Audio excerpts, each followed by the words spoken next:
The Civil War was the bloodiest and most gruesome war that America had ever seen.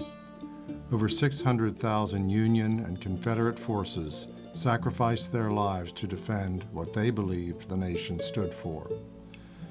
The African American presence and their part of our nation's history cannot be forgotten, especially with over 100 African American men from Cumberland County serving for the Union forces.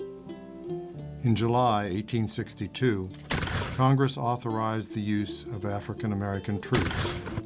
After a year of training, in the spring of 1863, United States Colored Troops was created, known as the USCT. Consisting of volunteers, the African American troops fought as well as their white counterparts.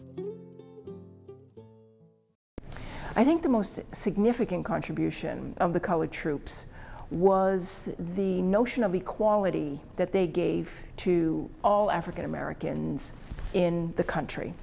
That is, African Americans had been nothing but slave chattel for the most part of their time here in the country, particularly in the South.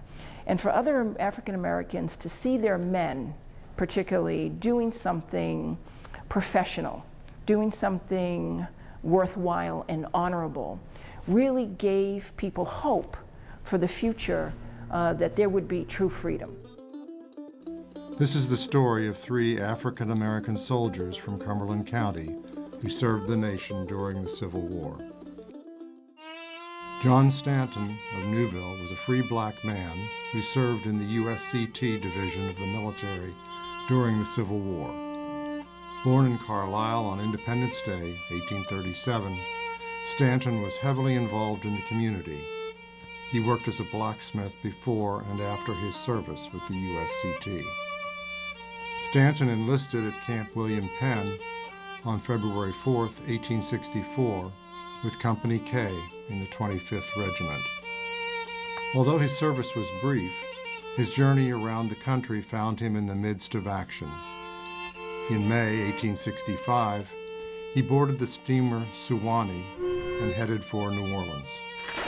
On their way, they encountered a brutal storm, and the steamer sprang a leak. Instead of jumping ship, the troops bailed water for 36 hours in order to save the steamer.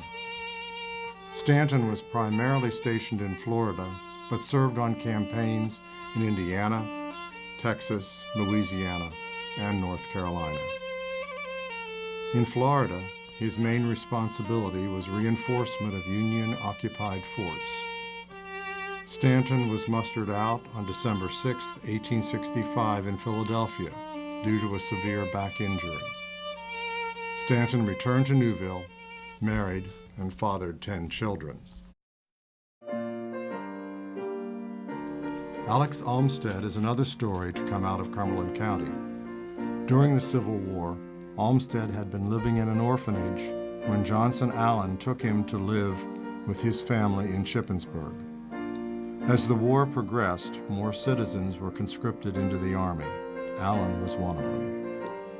Allen paid the fee of $300 so that someone could serve for him.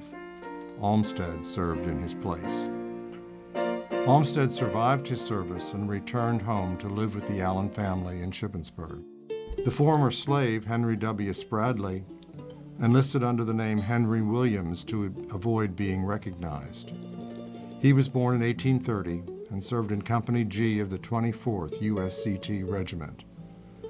After service, he became a stonemason in Carlisle, then later became a beloved member of the Dickinson College staff as a janitor.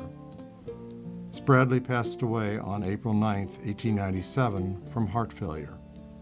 His funeral took place in Bosler Hall and was attended by members of his church, Dickinson College, and the Carlisle community. Spradley's body is laid to rest at an unknown location in the Lincoln Cemetery. The Civil War monument in Courthouse Square, and that monument is dedicated only to men who had died as a result of injury, as a result of the war, or in service. And of course, no records exist of the African Americans who may have died during the war, and perhaps where they're buried, or even their connection to Cumberland County. And our efforts eventually are going to hopefully result in some plaque or even a little monument or some other type of memorial that will be dedicated to the black men who served from Cumberland County during the Civil War. The Lincoln Cemetery on Pitt Street, or what is now Memorial Park, is the burial site of 35 USCT veterans. Many of the original gravestones have been removed and are believed to be thrown away.